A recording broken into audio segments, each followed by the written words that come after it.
ನಮಸ್ತೆ ಸ್ನೇಹಿತರೆ, ಇವತ್ತು ನಾವು ಅಂತಿಮ BA ಇತಿಹಾಸ ಕೋರ್ಸ್ 4ರಲ್ಲಿ ಆಧುನಿಕ ಜಗತ್ತಿನ ಇತಿಹಾಸದಲ್ಲಿ ಮುಖ್ಯವಾದ ಪ್ರಶ್ನೆಯ ವಿವರಣೆಯನ್ನು, ಅದರ ಪಾಯಿಂಟ್ಸನ್ನು ತಿಳ್ಕೊಳ್ಳೋಣ.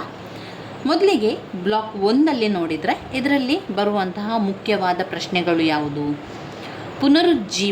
ಪುನರುಜ್ಜೀವನದ ಕೊಡುಗೆ 15 ಅಂಕಕ್ಕೆ ಕೇಳಿರುವಂತಹ ಪ್ರಶ್ನೆ. ಆಮೇಲೆ ಭೌಗೋಳಿಕ ಅನ್ವೇಷಣೆಗಳ ಕಾರಣಗಳು, ಭೌಗೋಳಿಕ ಅನ್ವೇಷಣೆಯ ಕಾರಣಗಳು 10 ಅಂಕಕ್ಕೆ ಕೇಳಿರುವಂತಹ ಪ್ರಶ್ನೆ. ಇನ್ನು ಅದಾದ ನಂತರ ಘಟಕ 3ರಲ್ಲಿ ನೀವು ನೋಡಿದರೆ ಫ್ರಾನ್ಸಿನ ಮಹಾಕ್ರಾಂತಿಯ ಮಹತ್ವವನ್ನು 15 ಅಂಕಕ್ಕೆ ಕೇಳಿದ್ದಾರೆ. ಅದಾದ ನಂತರ ನೆಪೋಲಿಯನ್ನ ಏಳಿಗೆ, ಅವನ ಸುಧಾರಣೆಗಳು, ದಿಗ್ವಿಜಯಗಳು. ನೆಪೋಲಿಯನ್ ಅವರ ಏಳಿಗೆ ಸುಧಾರಣೆಯನ್ನು ಓದ್ಕೊಳ್ಬೇಕು 15 ಅಂಕಕ್ಕೆ. ಅದೇ ರೀತಿ ನೆಪೋಲಿಯನ್ ಅವರ ಅವನತಿಗೆ ಕಾರಣಗಳನ್ನು ಕೂಡ ಕೇಳುವಂಥದ್ದು ಪದೇ ಪದೇ ಬಂದಿರುವಂಥ ಪ್ರಶ್ನೆ. ಬ್ಲಾಕ್ 1ರಲ್ಲಿ ನೀವು ಇಷ್ಟು ಪ್ರಶ್ನೆಗಳನ್ನು ಓದ್ಕೊಳ್ಬೇಕು: 1 ಪುನರುಜ್ಜೀವನದ ಕೊಡುಗೆ, 2 ಭೌಗೋಳಿಕ ಅನ್ವೇಷಣೆಗಳು, 3 ಫ್ರಾನ್ಸಿನ ಮಹಾಕ್ರಾಂತಿಯ ಮಹತ್ವ, 4 ನೆಪೋಲಿಯನ್ನ ಏಳಿಗೆ ಸುಧಾರಣೆ, 5 ನೆಪೋಲಿಯನ್ನ ಅವನತಿಗೆ ಕಾರಣಗಳು. ಬ್ಲಾಕ್ 1ರಿಂದ ನೀವು 5 ಪ್ರಶ್ನೆಗಳನ್ನು ಆಯ್ಕೆ ಮಾಡಿಕೊಂಡು ಓದ್ಕೊಳ್ಬೇಕು. ಹಾಗೆ ಇದೆಲ್ಲ ಕೂಡ ನೀವು 15 ಅಂಕ ಮತ್ತು 10 ಅಂಕಕ್ಕೆ ನಾನು ಹೇಳ್ತಾ ಇರುವಂಥದ್ದು. ಇನ್ನು 5 ಅಂಕಕ್ಕೆ ಅಂತ ಬಂದಾಗ ಅದು ಚಿಕ್ಕದನ್ನು ತುಂಬಾ ಓದ್ಕೊಳ್ಬೇಕಾಗ್ತದೆ. ಅವರು ಕೆಲವೊಮ್ಮೆ ತುಂಬಾ ಬದಲಾವಣೆ ಮಾಡಿ ಕೊಡ್ತಾರೆ. ಹಾಗೆ ನಾವು ಓದಿರುವಂಥ ಪ್ರಶ್ನೆಯ ಒಳಗಿನಿಂದಲೂ ಕೂಡ ಅವರು 5 ಅಂಕಕ್ಕೆ ಕೇಳೋದ್ರಿಂದ ಸಾಧಾರಣವಾಗಿ ನಾವೇನು ಮಾಡಬೇಕು, ಕೊನೆಯದಾಗಿ 5 ಅಂಕದ ಪ್ರಶ್ನೆಯ ಬಗ್ಗೆ ಸ್ವಲ್ಪ ವಿಚಾರ ನಮಗೆ ಗೊತ್ತಿದ್ದರೆ ಸಾಕು, ಅದನ್ನೇ ನಾವು ಒಂದು ಪುಟದಷ್ಟು ಬರೀಲಿಕ್ಕೆ ಸಾಧ್ಯ ಆಗ್ತದೆ. ಇನ್ನು ಬ್ಲಾಕ್ 2ಕ್ಕೆ ಬಂದಾಗ ಮೆಟರ್ನಿಕ್ ಯುಗದಿಂದ ಕಾರ್ಲ್ ಮಾರ್ಕ್ಸ್ರವರೆಗೆ ಅಂತ. ಇದರಲ್ಲಿ ಬರುವಂತಹ ಪ್ರಶ್ನೆಗಳು: ವಿಯೆನ್ನಾ ಕಾಂಗ್ರೆಸ್, ಮೆಟರ್ನಿಕ್ ಅವರ ಪಾತ್ರ, ವಿಯೆನ್ನಾ ಕಾಂಗ್ರೆಸ್ ಮೆಟರ್ನಿಕ್ ಪಾತ್ರವನ್ನು 15 ಅಂಕಕ್ಕೂ ಕೂಡ ಕೇಳಿದ್ದಾರೆ, 10 ಅಂಕಕ್ಕೂ ಕೂಡ ಕೇಳಿರುವಂತಹ ಪ್ರಶ್ನೆ. ಅದಾದ ನಂತರ ನಾವು ನೋಡಿದರೆ 1830 ಹಾಗೂ 1848ರ ಕ್ರಾಂತಿಯ ಕಾರಣ ಮತ್ತು ಪರಿಣಾಮಗಳು ಅಂತ ಕೇಳಿದ್ದಾರೆ 10 ಅಂಕಕ್ಕೆ. ಕ್ರಿಮಿಯಾ ಯುದ್ಧದ ಕಾರಣ ಮತ್ತು ಪರಿಣಾಮ 10 ಅಂಕಕ್ಕೆ ಕೇಳಿರುವಂಥದ್ದು. ಕ್ರಿಮಿಯಾ ಯುದ್ಧದ ಕಾರಣ ಮತ್ತು ಪರಿಣಾಮಗಳು. ಅಲ್ಲಿ ಬಾಲ್ಕನ್ ಯುದ್ಧ ಕೂಡ ಬಂದಿದೆ 10 ಅಂಕಕ್ಕೆ. ಬಾಲ್ಕನ್ ಯುದ್ಧದ ಬಗ್ಗೆ ಕೂಡ ನಾವು ಓದ್ಕೊಳ್ಬೇಕು.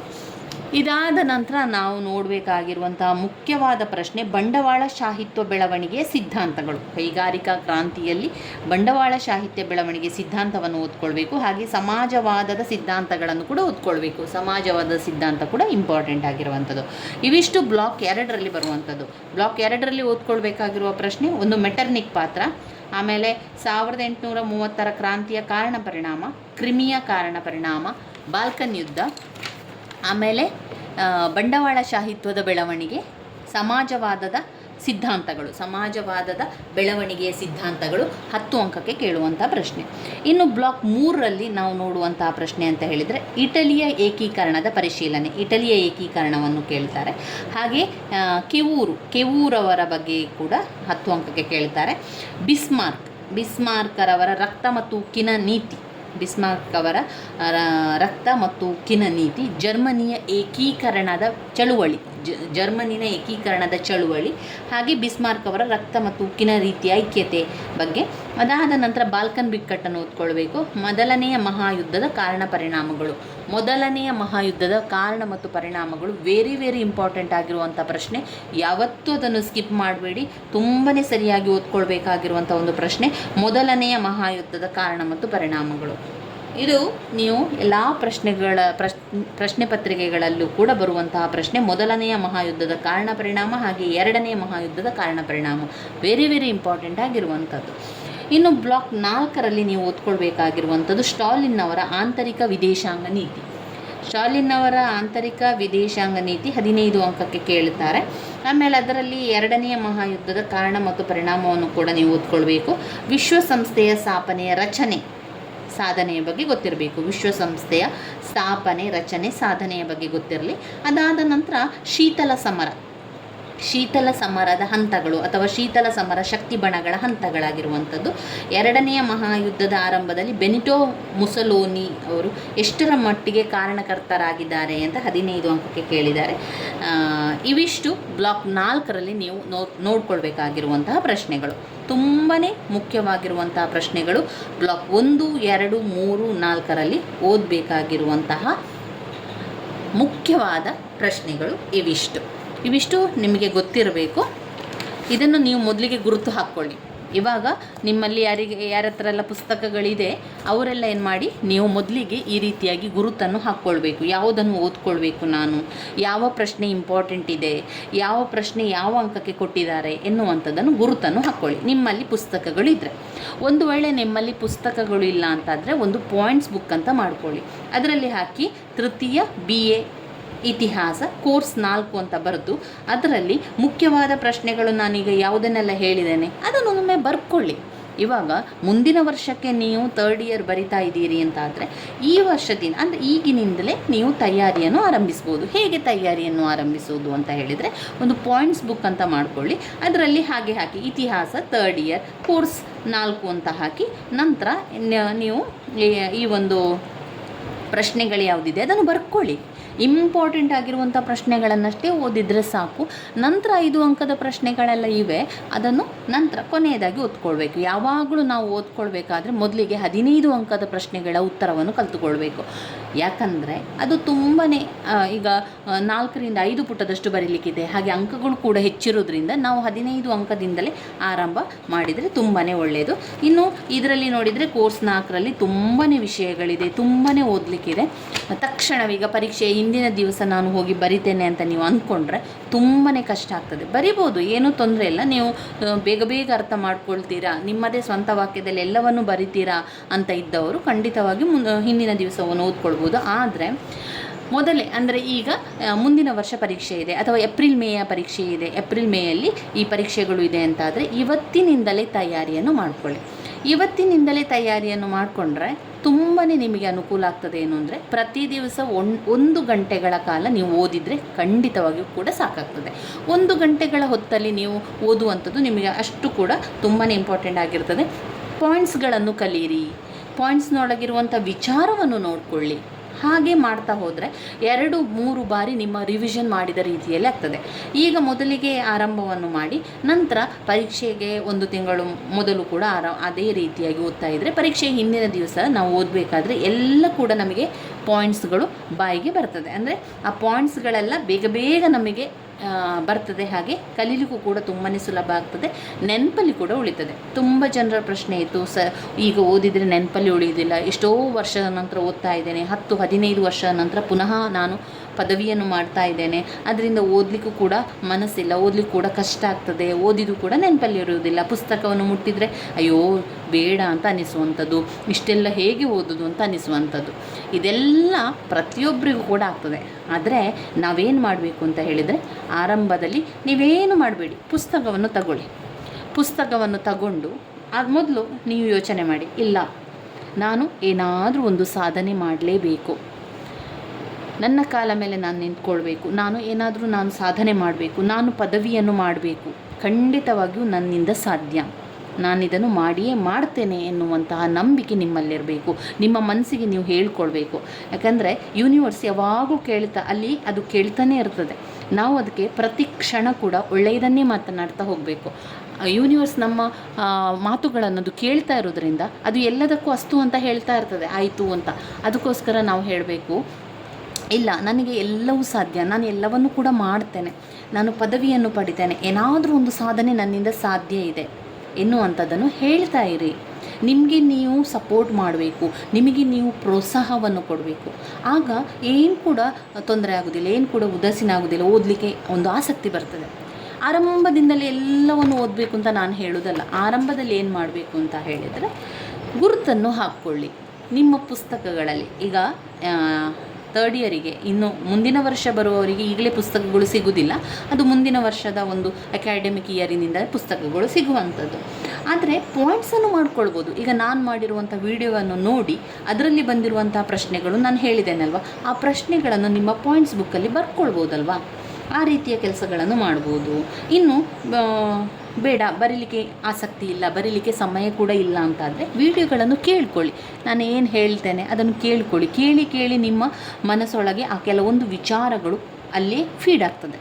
ಕಂಪ್ಯೂಟರ್ ರೀತಿಯಲ್ಲಿ ನಮ್ಮ ಮೆದುಳು ಎನ್ನುವಂಥದ್ದು, ನಮ್ಮ ಒಂದು ಮನಸ್ಸು ಎನ್ನುವಂಥದ್ದು ಕಂಪ್ಯೂಟರ್ ರೀತಿಯಲ್ಲಿ ಕೆಲಸವನ್ನು ಮಾಡ್ತಾ ಹೋಗ್ತದೆ. ಅದು ನಮಗೆ ಅರಿವಿಗೆ ಬರುವುದಿಲ್ಲ. ಸಮಯ ಇದ್ದಾಗ, ನೀವು ಬ್ಯುಸಿ ಲೈಫಲ್ಲಿದ್ದಾಗ, ನೀವು ಟ್ರಾವೆಲ್ ಮಾಡ್ತಾ ಇದ್ದಾಗ, ನೀವು ಮನೆ ಕೆಲಸವನ್ನು ಮಾಡ್ತಾ ಇದ್ದಾಗ, ಅಡುಗೆ ಕೆಲಸಗಳನ್ನು ಮಾಡ್ತಾ ಇದ್ದಾಗ, ಇನ್ನಿತರ ಬೇರೆ ಕೆಲಸಗಳನ್ನು ಮಾಡ್ತಾ ಇದ್ದಾಗ ಈ ವಿಡಿಯೋವನ್ನು ಕೇಳಿಕೊಳ್ಳಿ. ನೋಡಬೇಕು ಅಂತ ಏನೂ ಇಲ್ಲ, ಕೇಳಿಕೊಳ್ಳಿ. ಅದರಲ್ಲಿ ಏನು ಹೇಳ್ತಾ ಇದ್ದೇನೆ ಅನ್ನುವಂಥದ್ದನ್ನು ಕೇಳಿಕೊಂಡ್ರೆ ಸಾಕು. ನಿಮ್ಮ ಮನಸ್ಸು ಎಲ್ಲವನ್ನು ಕೂಡ ಫೀಡ್ ಮಾಡಲಿಕ್ಕೆ ಆರಂಭ ಮಾಡ್ತದೆ. ಅದಕ್ಕೆ ಗೊತ್ತಿರ್ತದೆ, ಎಲ್ಲ ವಿಚಾರಗಳನ್ನು ಅದು ಕೇಳಿರ್ತದಲ್ವ. ಮತ್ತೊಮ್ಮೆ ಹೇಳ್ತಾ ಹೋದಾಗ ಏನಾಗ್ತದೆ ಅಂದರೆ ಅದರ ಒಂದು ಬಾಂಡ್ ಗಟ್ಟಿ ಆಗಲಿಕ್ಕೆ ಆರಂಭ ಆಗ್ತದೆ. ಕೇಳಿ 2-3 ಬಾರಿ ನೀವು ಒಂದು ಪ್ರಶ್ನೆಗೆ ಉತ್ತರವನ್ನು ಕೇಳಿದ್ದೀರಿ ಅಂತಾದರೆ ಆ ಪಾಯಿಂಟ್ಸ್ಗಳು ನಿಮ್ಮ ಮನಸ್ಸಿಗೆ ಗೊತ್ತಿರ್ತದೆ. ಮತ್ತೊಮ್ಮೆ ಓದಬೇಕಾದ್ರೆ ಆ ಮನಸ್ಸು ಏನು ಮಾಡ್ತದೆ ಅಂತ ಹೇಳಿದರೆ, ನೀವು ಇದನ್ನು ಓದಿದ್ದೀರಿ, ಇದು ನಿಮಗೆ ಗೊತ್ತಿದೆ ಅಂತ ಹೇಳಿ ವಾಪಸ್ ಆ ಒಂದು ಉತ್ತರವನ್ನು ನಿಮಗೆ ಕಳಿಸಿಕೊಡ್ತದೆ, ನಿಮ್ಮ ಕಣ್ಣೆದುರು ಕಳಿಸಿಕೊಡ್ತದೆ. ನಿಮಗೆ ಆವಾಗ ಅದು ತುಂಬ ಸುಲಭ ಅಂತ ಅನ್ನಿಸ್ತದೆ, ಇಷ್ಟು ಬೇಗ ಕಲಿತೆ ಅಂತ ಅನ್ನಿಸ್ತದೆ, ಈ ಒಂದು ಉತ್ತರಗಳು ನನಗೆ ಗೊತ್ತಿದೆ ಅಂತ ಅನ್ನಿಸ್ಲಿಕ್ಕೆ ಆರಂಭ ಆಗ್ತದೆ. ಆದ್ದರಿಂದ ಹೇಳುವಂಥದ್ದು, ಎಷ್ಟೇ ಬ್ಯುಸಿ ಇದ್ದರೂ ಕೂಡ ವಿಡಿಯೋವನ್ನು ಕೇಳ್ತಾ ಇರಿ. ಸಮಯ ಇದ್ದಾಗ ವಿಡಿಯೋವನ್ನು ಕೇಳಿ, ಅದರಲ್ಲಿ ಬರುವಂಥ ವಿಚಾರಗಳನ್ನು ತಿಳ್ಕೊಳ್ಳಿ. ನಾನು ಒಂದು ಪಾಯಿಂಟ್ಸನ್ನು ಹೇಳ್ತಾ ಇದ್ದೇನೆ ಅಂತ ಅಂದರೆ ಆ ಪಾಯಿಂಟ್ಸನ್ನು ಬಾಯಲ್ಲಿ ರಿಪೀಟ್ ಮಾಡಿ. ನೀವು ಈಗ ಟ್ರಾವೆಲ್ ಮಾಡ್ತಾ ಇದ್ದೀರಿ, ಬಸ್ಸಲ್ಲಿ ಹೋಗ್ತಾ ಇದ್ದೀರಿ ಅಥವಾ ಒಂದು ಕಾರಲ್ಲಿ ಹೋಗ್ತಾ ಇದ್ದೀರಿ ಅಂತಾದರೆ ವಿಡಿಯೋವನ್ನು ಕೇಳ್ಕೊಳ್ಳಿ, ಇಯರ್ಫೋನ್ ಹಾಕಿ ಆದರೂ ಕೇಳ್ಕೊಳ್ಳಿ. ಕೇಳಿದಾಗ ಆ ಪಾಯಿಂಟ್ಸ್, ನಾನು ಹೇಳುವಂಥ ಪಾಯಿಂಟ್ಸನ್ನು ಬಾಯಲ್ಲಿ ರಿಪೀಟ್ ಮಾಡಿ ಹೇಳಿ. ಆವಾಗ ಅದು ನೆನಪಲ್ಲಿ ಉಳಿತದೆ. ಈಗ ನಾನು ಹೇಳುವಂಥದ್ದು, ಇದು ಇತಿಹಾಸವನ್ನು ನಾನೀಗ ತಗೊಂಡಿದ್ದೇನೆ. ಆರಂಭದಿಂದ ಇತಿಹಾಸದ ಅಭ್ಯಾಸವನ್ನು ಮಾಡುವ. ಆರಂಭದಿಂದ ಇತಿಹಾಸದ ಅಧ್ಯಯನದಲ್ಲಿ ಕೋರ್ಸ್ 4 ತಗೊಂಡಿದ್ದೇನೆ. ಯಾಕಂದರೆ ಇತಿಹಾಸ ವಿಷಯದಲ್ಲಿ 3 ಪುಸ್ತಕಗಳಲ್ಲಿ ತುಂಬಾ ದಪ್ಪ ಇರುವಂಥ ಪುಸ್ತಕ ಕೋರ್ಸ್ 4. ಇದರಲ್ಲಿ ಸಾಧಾರಣವಾಗಿ 400 ಪುಟದಷ್ಟು, ನೋಡಿ 401 ಪುಟದಷ್ಟು ವಿಷಯಗಳಿದೆ, ಉತ್ತರಗಳು ಇದೆ. ಆದ್ದರಿಂದ ಮೊದಲಿಗೆ ನಾನು ತಗೊಂಡಿರುವಂಥ ವಿಷಯ ಅಂತಿಮ BA ಇತಿಹಾಸ ಕೋರ್ಸ್ 4. ಹಾಗೆ ಪ್ರಥಮ BA ಅವರಿಗೆ ನಾನು ಕನ್ನಡವನ್ನು ಆಯ್ಕೆ ಮಾಡಿಕೊಂಡಿದ್ದೇನೆ. ಆರಂಭದಿಂದ ನಾನು ಪಾಠವನ್ನು ಮಾಡ್ತಾ ಇದ್ದೇನೆ, ಸಂಪೂರ್ಣವಾಗಿ ನಿಮಗೆ ತಿಳಿಸ್ಕೊಡ್ತಾ ಇದ್ದೇನೆ. ದ್ವಿತೀಯ BA ಅವರಿಗೆ ಕೂಡ ನಾನು ಕನ್ನಡವನ್ನು ಆರಂಭ ಮಾಡ್ತೇನೆ, ಸದ್ಯದಲ್ಲಿ ಅದನ್ನು ಕೂಡ ಆರಂಭ ಮಾಡ್ತೇನೆ. ಯಾಕಂದರೆ ಮುಂಬರುವಂತಹ ಪರೀಕ್ಷೆಗೆ ನಿಮಗೆ ಅನುಕೂಲ ಆಗಬೇಕು. ಮುಂಬರುವ ಪರೀಕ್ಷೆ ಅಂತ ಹೇಳಿದರೆ ಸಾಧಾರಣ ಏಪ್ರಿಲ್ ಮೇಯಲ್ಲಿ ಇರುವಂಥದ್ದು, ಇನ್ನು ಏಪ್ರಿಲ್ ಮೇ ಅಥವಾ ಮಾರ್ಚ್ ಆ ಒಂದು ಸಮಯದಲ್ಲಿ ಇರುವಂತಹ ಪರೀಕ್ಷೆ. ಇವಾಗ ಅಂತಿಮ BA ಅವರು ಕೋರ್ಸ್ 4 ಆರಂಭದಿಂದ ಓದ್ಕೊಳ್ಳಿ. ಯಾಕಂದರೆ ತುಂಬಾ ವಿಷಯಗಳಿದೆ. ಹಾಗೆ ಇಲ್ಲಿ ಅವರ ಒಂದು ಇತಿಹಾಸ ತಜ್ಞರ ಕೆಲವೊಂದು ಮಾತುಗಳು ಇರುವಂಥದ್ದು ತುಂಬಾ ಇರೋದರಿಂದ ಆರಂಭದಲ್ಲಿ ಓದುವಾಗ ಅದೇನಾಗ್ತದೆ ಅಂದರೆ ಏನು ಕೂಡ ಅರ್ಥ ಆಗೋದಿಲ್ಲ. ನನಗೆ ಆದ ಅನುಭವ ನಿಮಗೆ ಹೇಳ್ತಾ ಇರುವಂಥದ್ದು. ಆರಂಭದಲ್ಲಿ ಇದನ್ನು ಓದಬೇಕಾದ್ರೆ ನನಗೇನು ಅನ್ನಿಸ್ತಿತ್ತು ಅಂತಂದರೆ ಎಂತ ಕೂಡ ತಲೆಗೆ ಹೋಗ್ತಾ ಇರಲಿಲ್ಲ. ಹೇಗೆ ಇದನ್ನು ಓದ್ಕೊಳ್ಳೋದು, ಇದರಲ್ಲಿ ನನಗೆ ಹೇಗೆ ಉತ್ತರವನ್ನು ಬರೀಲಿಕ್ಕೆ ಸಾಧ್ಯ, ಇದು ಎಲ್ಲ ಕೂಡ ಜರ್ಮನು, ಕೇವೂರು, ಆಮೇಲೆ ರಷ್ಯಾ, ಈ ರೀತಿಯ ರಷ್ಯಾ ಏಕೀಕರಣ ಚಳುವಳಿ, ಈ ರೀತಿಯ ಒಂದು ಪ್ರಶ್ನೆಗಳೆಲ್ಲ ಇದೆ, ಏನು ಕೂಡ ಅರ್ಥ ಆಗ್ತಾ ಇಲ್ಲ ಅಂತ ನನಗೆ ಅನಿಸಿತ್ತು. ಹೋಗ್ತಾ ನಾನು ಯಾವಾಗ 2-3 ಬಾರಿ ಅಭ್ಯಾಸವನ್ನು ಮಾಡಲಿಕ್ಕೆ ಆರಂಭ ಮಾಡಿದ್ನೋ ಅದಾದ ನಂತರ ನನಗೆ ಅನಿಸಿದ್ದು, ಇದು ಕೂಡ ತುಂಬಾ ಸುಲಭ ಇದೆ, ಏನು ಕೂಡ ಕಷ್ಟ ಇಲ್ಲ, ತುಂಬಾ ಸುಲಭ ಇದೆ. ಅರ್ಥ ಮಾಡಿಕೊಂಡ್ರು ಪಾಯಿಂಟ್ಸನ್ನಷ್ಟು ಕಲಿತ್ರೆ ಯಾವುದು ಕೂಡ ಕಷ್ಟ ಇಲ್ಲ ಸ್ನೇಹಿತರೆ, ಎಲ್ಲ ಕೂಡ ಸುಲಭನೇ ಇದೆ, ಎಲ್ಲವೂ ಕೂಡ ಸುಲಭ ಇದೆ. ಆದರೆ ನಾವು ಪ್ರಯತ್ನ ಮಾಡಬೇಕು, ಅದನ್ನು ಪುನಃ ತಯಾರಿಯನ್ನು ಮಾಡಬೇಕು. ಒಮ್ಮೆ ತಯಾರಿ ಮಾಡಿ ಬಿಟ್ಟರೆ ಅಲ್ಲ, ಪ್ರತಿ ದಿವಸ ತಯಾರಿಯನ್ನು ಮಾಡಬೇಕು. ಈಗ ನೀವು ಪ್ರಥಮ BA ವಿದ್ಯಾರ್ಥಿಯಾಗಿದ್ದರೆ, ದ್ವಿತೀಯ BA ವಿದ್ಯಾರ್ಥಿಯಾಗಿದ್ದರೆ, ತೃತೀಯ BA ವಿದ್ಯಾರ್ಥಿಗಳಾಗಿದ್ದರೆ, ನಿಮ್ಮ ಮುಂಬರುವ ಪರೀಕ್ಷೆಗೆ ಈಗ ಇಷ್ಟು ತನಕ ಆಗಿ ಹೋಗಿದ್ದು ಆಯಿತು, ಎಲ್ಲ ಕೂಡ ಮುಗ್ದಾಯಿತು, ಪರೀಕ್ಷೆ ಮುಗೀತು ಅಂತ ಇಟ್ಕೊಳ್ಳಿ. ತೃತೀಯ BAಯಲ್ಲಿದ್ದೀರಿ ಅಂತ ಇಟ್ಕೊಳ್ಳುವ. ಇನ್ನು ಬರುವಂತಹ ಪರೀಕ್ಷೆ ಇರುವಂಥದ್ದು ಯಾವಾಗಲೂ ಜನವರಿಯ ನಂತರ ಅವರು ಪುನಃ, ಈಗ ನವಂಬರ್ ಡಿಸೆಂಬರ್ ತನಕ ಯಾವುದೇ ಪುಸ್ತಕಗಳನ್ನೆಲ್ಲ ಅವರು ಯಾವುದೂ ಕೊಡೋದಿಲ್ಲ. ನಂತರದ ದಿನಗಳಲ್ಲಿ, ಇನ್ನು ಜನವರಿಯ ನಂತರ ಪುಸ್ತಕಗಳೆಲ್ಲ ಸಿಗೋದ್ರಿಂದ ಪುಸ್ತಕಗಳೆಲ್ಲ ಇರೋದಿಲ್ಲ. ನಿಮಗೆ ಸಾಕಷ್ಟು ಸಮಯ ಇದೆ. ಇನ್ನು ಅಂತಿಮ BA ವಿದ್ಯಾರ್ಥಿಗಳಿಗೆ ಸಾಕಷ್ಟು ಸಮಯಗಳಿರೋದ್ರಿಂದ ಇವತ್ತಿನಿಂದಲೇ ನಿಮ್ಮ ತಯಾರಿಯನ್ನು ಆರಂಭಿಸಿ. ನಿಮ್ಮ ಜೊತೆಗೆ ನಾನಿದ್ದೇನೆ, ಪ್ರತಿಯೊಂದು ವಿಷಯಗಳನ್ನು ಕೂಡ ನಿಮ್ಮ ಜೊತೆಗೆ ತಿಳಿಸ್ಕೊಡ್ತೇನೆ. ನೀವು ಇವತ್ತು ಇಷ್ಟು ಮಾಡಿ, ಪಾಯಿಂಟ್ಸ್ಗಳನ್ನು ಗುರುತು ಹಾಕ್ಕೊಳ್ಳಿ. ಬ್ಲಾಕ್ 1ರಲ್ಲಿ ಯಾವುದೆಲ್ಲ ಮುಖ್ಯವಾದ ಪ್ರಶ್ನೆಗಳು ಬಂದಿದೆ ಎನ್ನುವಂಥದ್ದನ್ನು ನೋಡಿಕೊಳ್ಳಿ. ಪುಸ್ತಕಗಳು ಈಗ ಯಾರ ಹತ್ರ ಇರೋದಿಲ್ಲ, ಆದ್ದರಿಂದ ನೀವೇನು ಮಾಡಿ, ನಾನು ಹೇಳಿರುವಂಥ ಮುಖ್ಯವಾದ ಪ್ರಶ್ನೆಯನ್ನು ಬರ್ಕೊಳ್ಳಿ. ಬ್ಲಾಕ್ 1 ತೃತೀಯ BA ಇತಿಹಾಸ ಕೋರ್ಸ್ 4 ಅಂತ ತಗೊಳ್ಳಿ. ಇತಿಹಾಸದಲ್ಲಿ ಕೋರ್ಸ್ 3, 4, 5, ಸಮಾಜಶಾಸ್ತ್ರದಲ್ಲಿ 3, 4, 5, ಹಾಗೆ ರಾಜ್ಯಶಾಸ್ತ್ರದಲ್ಲಿ 3, 4, 5 ಅಂತ ಇರುವಂಥದ್ದು. ಈ 3ನೇ ವರ್ಷಕ್ಕೆ ಬಂದಾಗ ಕನ್ನಡ ಕೂಡ ಇಲ್ಲ, ಇಂಗ್ಲೀಷ್ ಕೂಡ ಇಲ್ಲ. ಆಯಿತಾ? ಇಷ್ಟು ಮಾಡಿ ಕೋರ್ಸ್ 4 ಅಂತ ಬರೀರಿ ಒಂದು ಪಾಯಿಂಟ್ ಬುಕ್ಕಲ್ಲಿ. ಅದರಲ್ಲಿ ಬ್ಲಾಕ್ 1 ಅಂತ ಹಾಕಿ. ಬ್ಲಾಕ್ 1ರಲ್ಲಿ ನೀವು ಮೊದಲಿಗೆ 15 ಅಂಕದ ಪ್ರಶ್ನೆಗಳು ಅಂತ ಬರೀರಿ. 15 ಅಂಕದ ಪ್ರಶ್ನೆಗಳನ್ನು ನಾನು ಹೇಳ್ತಾ ಹೋಗ್ತೇನೆ, ಬರೀತಾ ಹೋಗಿ. ಪುನರುಜ್ಜೀವನದ ಕೊಡುಗೆಗಳು. ಆಮೇಲೆ ಇದರಲ್ಲಿ ಫ್ರಾನ್ಸಿನ ಮಹಾಕ್ರಾಂತಿಯ ಮಹತ್ವ. 15 ಅಂಕದ್ದು ಮಾತ್ರ ನಾನು ಬ್ಲಾಕ್ 1ರಲ್ಲಿ ಹೇಳುವಂಥದ್ದು. ಫ್ರಾನ್ಸಿನ ಮಹಾಕ್ರಾಂತಿಯ ಮಹತ್ವ. ನೆಪೋಲಿಯನ್ ಅವರ ಸಾಧನೆ ಸುಧಾರಣೆಗಳು, ಆಮೇಲೆ ನೆಪೋಲಿಯನ್ನ ಅವನತಿಗೆ ಕಾರಣಗಳು. ಇದನ್ನು 15 ಅಂಕಕ್ಕೆ ಹಾಕ್ಕೊಳ್ಳಿ. ಇದಾದ ನಂತರ 10 ಅಂಕದಲ್ಲಿ ಪುನರುಜ್ಜೀವನದ ಅನ್ವೇಷಣೆಗಳು, ಭೌಗೋಳಿಕ ಅನ್ವೇಷಣೆಗಳ ಕಾರಣ ಫಲಿತಾಂಶಗಳು 10 ಅಂಕಕ್ಕೆ ಕೇಳಿದ್ದಾರೆ. ಇದರಲ್ಲಿ ಒಂದೇ 10 ಅಂಕದ ಪ್ರಶ್ನೆ ಇರುವಂಥದ್ದು. ಹಾಗೆ 4 15 ಅಂಕದ ಪ್ರಶ್ನೆ ಇದೆ ಬ್ಲಾಕ್ 1ರಲ್ಲಿ. ಅದರಿಂದ ಬ್ಲಾಕ್ 1 ತುಂಬ ಇಂಪಾರ್ಟೆಂಟ್ ಅಂತಲೇ ಹೇಳ್ಬೋದು. ಇನ್ನು 5 ಅಂಕ ಬಂದಾಗ ಅದನ್ನು ನಾನು ಮತ್ತೊಮ್ಮೆ 5 ಅಂಕ ಅಂತ ಹೇಳ್ತಾ ಹೋಗ್ತೇನೆ. ಅದು ಪುಟ್ಟದಾಗಿರುವಂಥದ್ದೆಲ್ಲ 5 ಅಂಕಕ್ಕೆ ಬರುವಂಥದ್ದು. ಇವಾಗ ನಾನೊಂದು ತೋರಿಸ್ತೇನೆ ನಿಮಗೆ. ಕೆಲವೊಮ್ಮೆ 5 ಅಂಕಕ್ಕೆ ಏನು ಮಾಡ್ತಾರೆ ಅಂತ ಹೇಳಿದರೆ, ಅವರು ನಡುವಿನಿಂದ ಆ ಒಂದು ಪ್ರಶ್ನೆಯನ್ನು ಕೇಳುವಂಥದ್ದು. ನಡುವಿನಿಂದ ಅಂತ ಹೇಳಿದರೆ ನಾವು ಪಾಯಿಂಟ್ಸನ್ನು ಕಲ್ತಿರ್ತೇವಲ್ವ, ಆ ಪಾಯಿಂಟ್ಸಿನ ಮೇನ್ ಪಾಯಿಂಟ್ಸಲ್ಲಿ ಆ ಒಂದು ವಿಚಾರವನ್ನು ತಗೊಂಡು ಅವರು ನಮಗೆ ಕೇಳ್ತಾರೆ. ಇದರಲ್ಲಿ ಯಾವುದಿದೆ 5 ಅಂಕದ್ದು?